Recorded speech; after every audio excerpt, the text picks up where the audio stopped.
dito, nung galing ho ako sa Batasan, tinitingnan ko yung crowd ng support. Sana ho, wala kami nakita nung una, tapos sinabi nung kasamahan ko, yun ho yung nakaitim na t-shirts. So natutuwa ho ako, nandito kayo. Natutuwa ho ako na magkakasama tayo. Nagpapasalamat ako dun sa grupo ng DDS, sa grupo ng Labor, si Kunjal Rani. Marami pong salamat sa pagtulong nyo na iset up ito.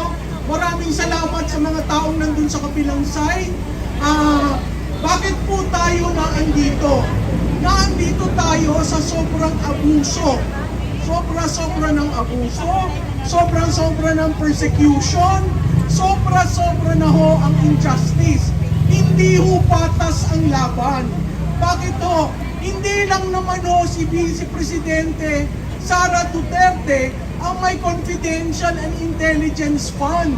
Bakit hindi buksan ang lahat na confidential and intelligence fund para magkaalam-alam ho?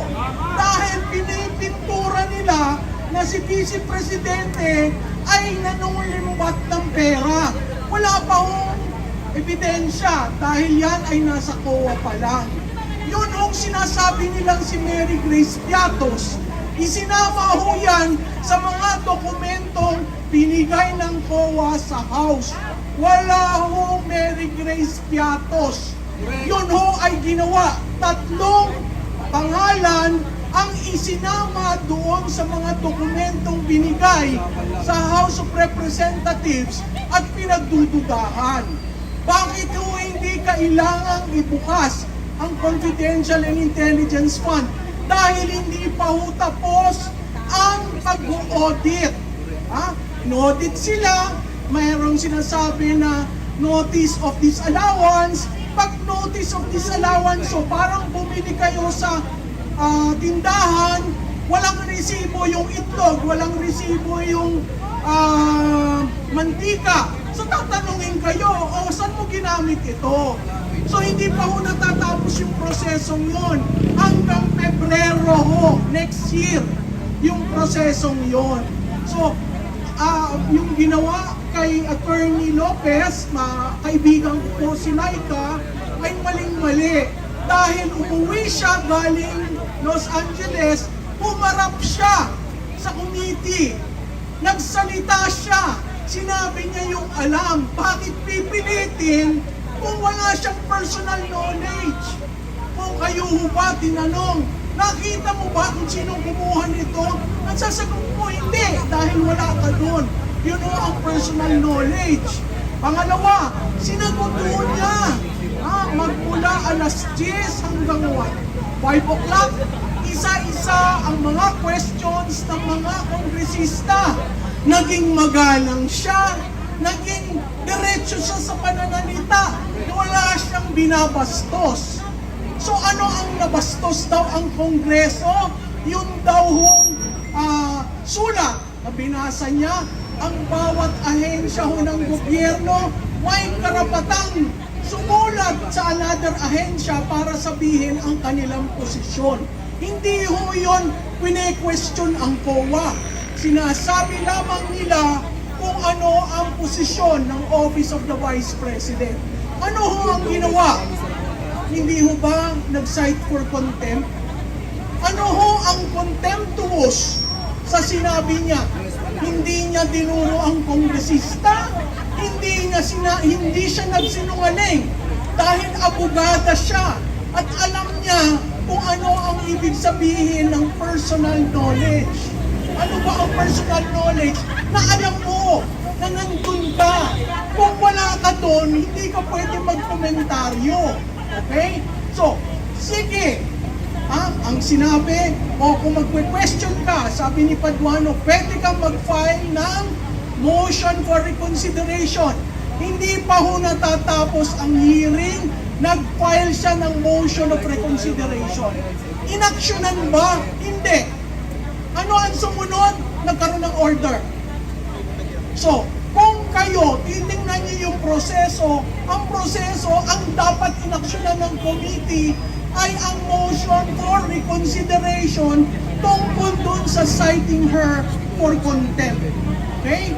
Yun hong paglipat ngayon, kaya yung ginawa ay dahil na andun ang ating Vice Presidente.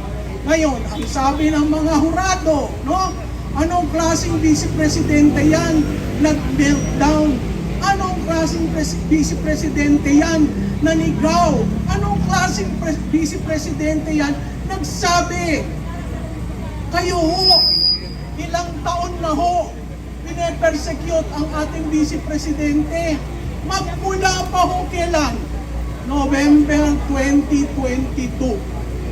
Tumahimik ho siya ng 2 taon dahil siya ay kabinete. Nung lumabas siya at nag-resign siya ng June 19, 2 years niya, tumahimik pa rin siya.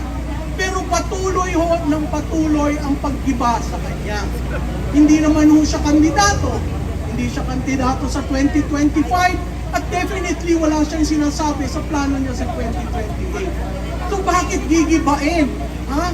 Dahil may problema ho ang administrasyon na ito sa isang katulad ni Vice Presidente Sara Duterte. Ano po ang mali? Lahat po tayo citizen ng Republika ng Pilipinas.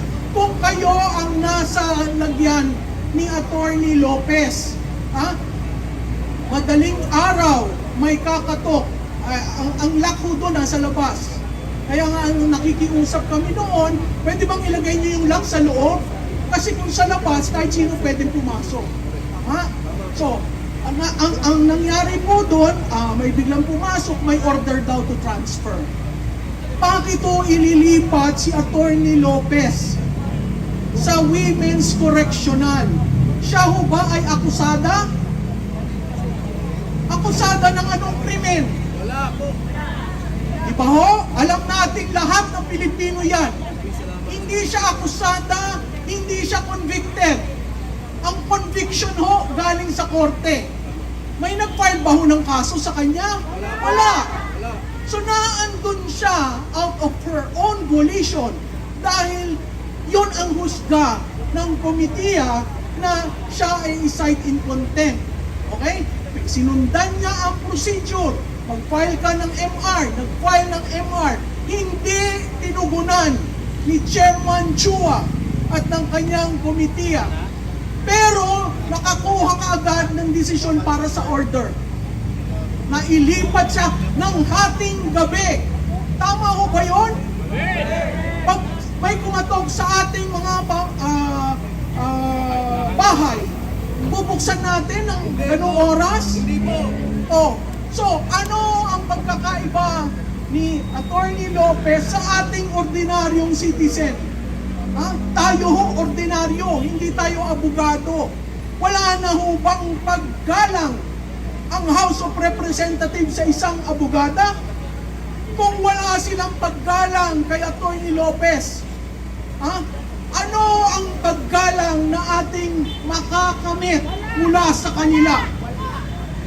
So nakikita nyo, hindi ho patas ang laban.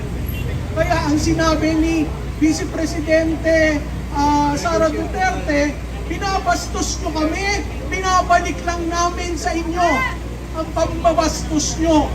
Itigil na ho natin ito dahil kaban ng bayan, taxes natin, ang nagpapaandar ng Ayuda Republic. Itigil na ho natin yan, itigil natin ang paniniil, at itigil na natin ang baliktad na hustisya dito sa ating bayan.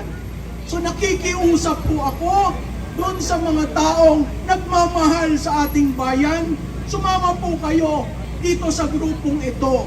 Malaking bagay ang marinig kayo, malaking bagay na magkita-kita tayo. Dahil hindi lamang po ito ang ating kasaysayan. Ang ating kasaysayan ay nag-uugat pa sa EDSA. So, paano tayo nagpapalit ng pamahalaan? Galing ho sa taong bayan ang lakas ng pamahalaan. Galing sa ang lakas ng republika ay galing sa bawat isa sa atin. So ako po'y nagpapasalamat, dumaan lamang po ako para makita ko may mga tao at napilitan akong bumaba. Hindi ako usually nagsasalita sa ganito, pero dahil nandito kayo, malaking bagay na makisama ako sa inyo. Maraming salamat sa inyo. Maraming salamat po kay Ma'am Malu, isang profesor at isa po siyang tagasulat po ng sa Manila Times.